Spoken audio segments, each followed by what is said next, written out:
అందరికీ నమస్కారం. Epic story లైన్స్‌కు స్వాగతం. యక్షపర్వతం కథలోని 11వ భాగం. బందిపోటు వాడు చెప్పిన మాటలు వింటుంటే ఖడ్గా జీవదత్తులకు ఎక్కడలేని ఆశ్చర్యం కలిగింది. ఇన్ని రోజులుగా వాళ్ళు అరణ్యాల్లో ఎంతో దూరం ప్రయాణించారు గాని ఎక్కడా వాళ్లకు నరమాంస భక్షకులు తారసపడలేదు. జీవదత్తుడు ఒక క్షణకాలం ఊరుకొని బందిపోటు వాడితో, మీ నాయకుడిని వాళ్ళు కాల్చుకు తింటారో లేక పచ్చి పచ్చిగానే తినేస్తారో అదంతా తర్వాత చూద్దాం. నువ్వు ముందు కాలయాపన చేయకుండా జరిగిందేమిటో చెప్పు అన్నాడు.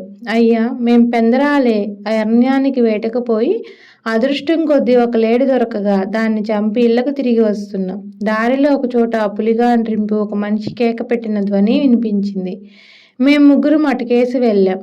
ఒక చోట ఒక ఆదిమవాసుడు పులి కనిపించినాయి. ఆదిమవాసుడు పులికాళ్ళ కింద చచ్చిపడి ఉన్నాడు. పులిగుండెల్లో వాడు గుచ్చిన ఈటే ఉన్నది. పులి చచ్చిందన్నమాట. కానీ సమీపంలో ఒక పులి పిల్ల గోలగా అరుస్తూ తిరుగుతున్నది అన్నాడు బందిపోటువాడు. బహుశా అది ఆ చచ్చిన పులి పిల్ల అయి ఉంటుంది. ఆ తర్వాత ఏం జరిగింది అన్నాడు జీవదత్తుడు. మా నాయకుడు ఆ పులి పిల్లను తీసుకుపోయి పెంచుదామన్నాడు. నేను నక్కుతూ పోయి దాన్ని పట్టుకున్నాను. ఇంతలో 10-12 మంది ఎలుగుబంటి చర్మాలు ధరించిన వాళ్ళు చెట్ల చాటు నుంచి హఠాత్తుగా వచ్చి మీద పడి మమ్మల్ని పట్టుకున్నారు. వాళ్ళ నాయకుడు మాత్రం ముఖం కనిపించకుండా ఒక ఎలుగుబంటి తల తగిలించుకొని ఉన్నాడు.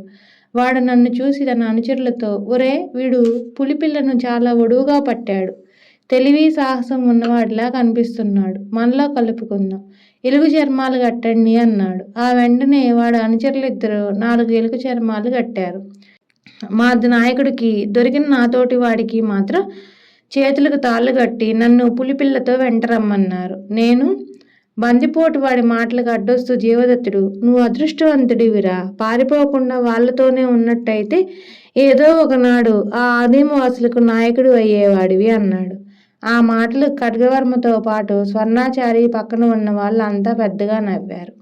బందిపోటు వాడు కూడా చిరునవ్వు నవ్వి కొంత దూరం పోయిన తర్వాత నా చేతుల్లో ఉన్న పులిపిల్లను ఎలుగుబంటి తల పెట్టుకున్న వాడి మీదకు విసిరివేశాను. అది వాడి చేతుల మీద పడుతూనే వాడి గొంతు పట్టుకున్నది. వాడు దానితో పెనుగులాడే సమయాన సహాయం కోసం వాడి మిత్రులంతా వాడి దగ్గరికి పోయారు. నేను అదే అనుకుని ఇక్కడికి పారిపోయి వచ్చాను అన్నాడు. ఘనకార్యమే చేశావు స్వర్ణాచారి. మనం ఆ ఆదివాసుల స్థావరానికి పోయి బందిపోట్ల నాయకుడు సమరబాహును బంధవిముక్తుని చేద్దామంటావా అని అడిగాడు జీవదత్తుడు. స్వర్ణాచారి జవాబు ఇవ్వలేకపోయేంత లోపలే అప్పటి వరకు ఒక ఎత్తైన రాయి మీద నిలబడి అరణ్యం కేసు చూస్తున్న బందిపోటు వాడొకడు రాతి మీద నుంచి ఎగిరి కిందకు దొక్కి ఖడ్గా జీవదత్తులున్న చోటుకు పరిగెత్తుకుంటూ వచ్చి, అయ్యా, కొండ కింద అరణ్యంలో చాలా మంది ఆదివాసులు డప్పులు తప్పెట్లు వాయిస్తూ ఎలుకబంట్లతో నాట్యం చేయిస్తూ వస్తున్నారు అని చెప్పాడు. మనకేసి వస్తున్నారా లేక అరణ్యంలో వాళ్ళ దారిన వాళ్ళు పోతున్నారా అంటూ ఖడ్గా జీవదత్తులు వెళ్ళి అరణ్యం కేసి చూశారు. బందిపోటు వాడు చెప్పిన దాంట్లో అబద్ధం ఏమీ లేదు. తప్పెట్లు డప్పులు మోగిస్తూ పెంపుడు ఎలుగుబండ్లతో పాటు తాము చిందులు వేస్తూ ఆదిమవాసులు అరణ్యానికి అడ్డంగా పడిపోతూ 10-12 మంది కన్నా ఎక్కువ లేరు. వాళ్లకు ముందుగా బందీ అయిన సమరబాహుణ్ణి అతడి అనుచరుణ్ణి ఒక ఆదిమవాసుడు తాడుగట్టి తీసుకుపోతున్నాడు. ఖడ్గా, ఈ ఆదిమవాసులు మనం ఉన్న కొండకేసి కాక అరణ్యంలో ఎక్కడో ఉన్న వాళ్ళ స్థావరానికేసి పోతున్నట్లున్నది. వీళ్ళు నరమాంస భక్షకులైతే మాత్రం సమరబాహుని మనం రక్షించలేమన్నాడు జీవదత్తుడు. స్వర్ణాచారి అక్కడికి వచ్చి తల వంచి కొండ దిగువనున్న అరణ్యం కేసి చూసి ఆదిమవాసుల్ని వాళ్ళ వెంట బందీగా ఉన్న సమరబాహుని గుర్తించి ఆర్దుదాగా, ఖడ్గా జీవదత్త ప్రభువుల్లారా, మీరు ఎలా అయినా సమరబాహుణ్ణి ఆ దుర్మార్గుల బారి నుంచి కాపాడాలి. ఎలుగుబండ్లతో నాట్యం చేయిస్తూ తాము వాటితో పాటు గెంతుతో అరణ్యాల్లో తిరిగి ఈ భయంకరుల చేతుల్లో అతడు ఎంతో కాలం జీవించి ఉండడం కష్టం. స్వర్ణాచారి, నువ్వు కోరుతున్నావు గనక మేము సమరబాహుని రక్షించే ప్రయత్నం చేస్తాం. మేము ఆదిమవాసుల్ని వెంబడించిపోయి అతన్ని విడిపించడానికి కొంతకాలం పడుతుంది కదా. ఈ లోపలే వాళ్ళు అతన్ని చంపడం జరిగితే అది మీ నాయకుడి ఆయుష్కాలం తీరినందున జరిగిన దైవ సంఘటనగా భావించాలి అన్నాడు జీవదత్తుడు. ప్రభువుల్లారా, అందుకే ఆలస్యం కాకుండా సమరబాహుడి అనుచరులందరినీ మీకు సాయంగా పంపుతాను. మీరు ఆ క్రూరుల్ని ఇక్కడే పట్టుకొని సంహరించి సమరబాహుణ్ణి బంధువిముక్తుని చేయండి అన్నాడు స్వర్ణాచారి. స్వర్ణాచారి ముందు వెనుకలు ఆలోచించకుండా ఉద్రేకపడిపోతూ అన్న మాటలకు జీవదత్తుడు నవ్వి, స్వర్ణాచారి, నువ్వనే ఆ క్రూరుల్ని అంత తేలిగ్గా సంహరించడం సాధ్యం అవుతుందనుకోకు. మనం దాడికొచ్చామని తెలియగానే వాళ్ళు పారిపోవచ్చు, లేక సమరబాహును అక్కడికక్కడే చంపవచ్చు. ఎందుకీ అనవసర కాలయాపన, మేమిప్పుడే బయలుదేరిపోతున్నాం అన్నాడు.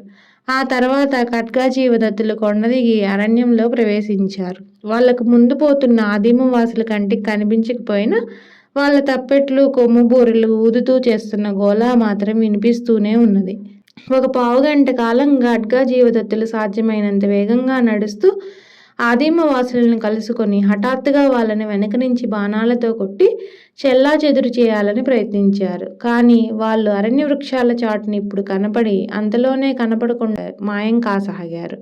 ఖడ్గా, మనం ఈ ఎలుగుబంటి చర్మాల వాళ్ళను వాళ్ళ నివాస స్థానంలోనే పట్టుకొని హతమార్చవలసిందే తప్ప మరో మార్గం లేనట్టున్నది. ఈ కీకారణ్యంలో మనం వాళ్ళను త్వరగా పోయి కలుసుకోవడం ఎట్లా అన్నాడు జీవదత్తుడు నిరుత్సాహంగా.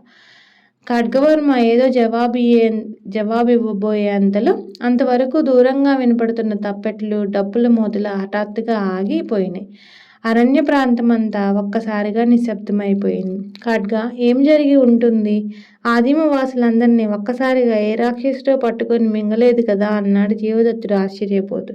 ఇదేదో వింతగానే ఉంది. ఇప్పటి వరకు మనం వాళ్ళు చేసే ధ్వనుల్ని బట్టి ఎటుపోతున్నారో ఊహించి వెంబడిస్తున్నాం. ఇప్పుడు ఇక వాళ్ళని వెతికి పట్టుకోవడం ఎలా అన్నాడు ఖడ్గవర్మ. అంతలో దాపులనున్న చెట్ల వెనుక నుంచి ఒకేసారి 2-3 తోడేళ్ల అరిచిన శబ్దం వినిపించింది. ఆ అరుపులు వింటూనే జీవదత్తుడు, ఇదీ వింతగానే ఉంది. పట్టపగలు మనుషులు సంచరించే ఈ ప్రాంతాల్లో తోడేళ్లు కూయడమా?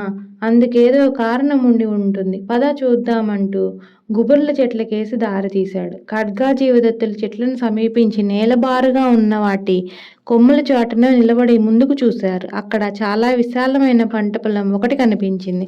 అందులో కొంత భాగాన రకరకాల కూరగాయ మొక్కలు ఏపుగా పెరిగి ఉన్నవి. మిగిలిన ప్రదేశం అంతా ఫలవృక్షాలతో కంటికి ఇంపుగా కనపడుతున్నది.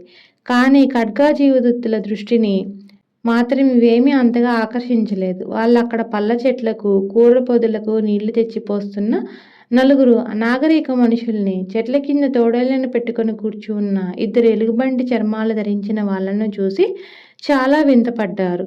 తోడేళ్ల అరుపులకు కారణమేమిటో వాళ్ళకి ఇప్పుడు అర్థమైంది. ఖడ్గా, ఈ ఎలుగుబంటి జనం ఇక్కడ అరణ్యంలో కొంత భూమి దున్ని వ్యవసాయం చేస్తున్నారు. వాళ్ళు పనిచేయిస్తున్న మనుషులు మరొక జాతి వాళ్ళలాగా అనిపిస్తున్నారు.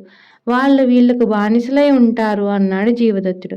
అందులో సందేహం లేదు. ఆ బానిసలు పారిపోకుండా కాపలాకే ఈ తోడేళ్లను వీళ్ళు వినియోగిస్తున్నట్టున్నది. పానకంలో పుడకలాగా వీళ్ళు మనకు అడ్డం పడ్డారే. అమరబాహును బంధించిన ముఠ అయిపో ఆజా లేకుండా పోయింది అన్నాడు ఖడ్గవర్మ. ఖడ్గా జీవదత్తులు ఇలా మాట్లాడుకున్నంతసేలో కూరపాదలకు నీళ్లు తెస్తున్న బానిస ఒకడు అటు ఇటు తల తిప్పి చూస్తూ, పొదల వెనక్క నక్కి నడుస్తూ ఒక చెట్టు క్రింద కూర్చొని కునికిపాట్లు పడుతున్న ఎలుగుబంటి చర్మాల వాడిని సమీపించసాగాడు. వాడు నరుస్తున్న తీరు ఖడ్గా జీవదత్తులకు చాలా అనుమానం కలిగించింది. ఖడ్గా, ఆ బానిసవాడు ఎలుగుబంటి మనిషిని హతమార్చే ప్రయత్నం ఏదో చేస్తున్నట్లు కనబడుతున్నది. అరెరే వాడు అంటూ ఆగిపోయాడు జీవదత్తుడు. బానిసవాడు తాను కాపలా ఉన్న ఎలుగుబంటి వాడి వెనక్కిపోయి నీళ్లకండలో నుంచి చప్పున ఒక పెద్ద రాయిని బయటకు తీసి దానితో కాపలావాడి తల మీద గట్టిగా ఒక బాదు బాదాడు. దెబ్బతింటూనే కాపలావాడు ఒక కేక పెట్టి ముందుకు పడిపోయాడు. అదే సమయంలో బానిసవాడు పరిగెత్తి అరణ్యంలో ప్రవేశించాడు. తన తోటి కాపలావాడు పెట్టిన చావుకేక వింటూనే వాడి అనుచరుడు అటుకేసి చూసి జరిగిందేమిటో గ్రహించి పారిపోతున్న బానిసవాడి మీదకి పెంపుడు తోడేళ్లను ఉసిగొల్పాడు. తోడేళ్లు 2 భయంకరంగా అరుస్తూ బానిసవాడు పారిపోయిన వైపుకు పరిగెత్తిని. వాటి వెనుకపంటి వాడు కూడా కేకలు పెడుతూ అరణ్య వృక్షాల్లోకి పోయాడు. ఖడ్గా, సమరబాహు అదృష్టం కొద్దీ మనం ఇక్కడికి రావడం జరిగింది.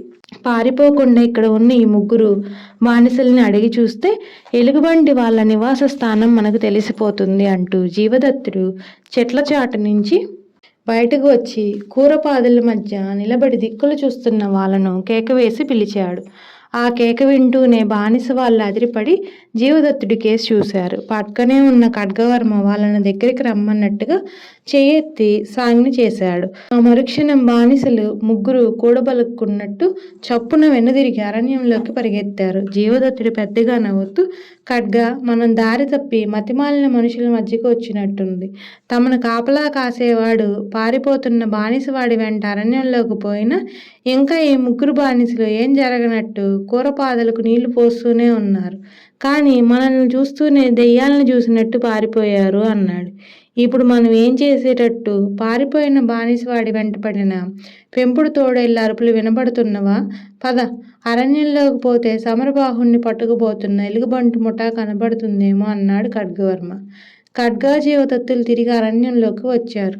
వాళ్ళు తోడేళ్ల అరుపులు వినబడుతున్న వైపుకు బయలుదేరి కొంత దూరం వెళ్ళేసరికి హఠాత్తుగా తప్పెట్లు, డప్పులు ఒక్కసారిగా మోగిన ధ్వని వినపడింది. ఖడ్గజీవదత్తులు ఆ ధ్వనులు వచ్చిన వైపుకు తలలు తిప్పి చూశారు. దూరంగా చెట్ల చాటు నుంచి నల్లని పొగలేచి ఆకాశం మీదకి ఎగబాడుతున్నది. ఖడ్గ, ఆ పొగకు ఎలుగుబంటి ముఠా వాళ్ళు సమరబాహుణ్ణి కాల్చుకు తినేందుకు వెలిగించిన మంట కారణం కాదు కదా అన్నాడు జీవదత్తుడు. అంతే కావచ్చు, త్వరగా అక్కడికి పోవడం మంచిది అంటూ ఖడ్గవర్మ కత్తి దూశాడు. ఆ వెంటనే వాళ్ళిద్దరూ పొగలేస్తున్న ప్రదేశం కేసి అరణ్యానికి అడ్డంపడి పరిగెత్తసాగారు.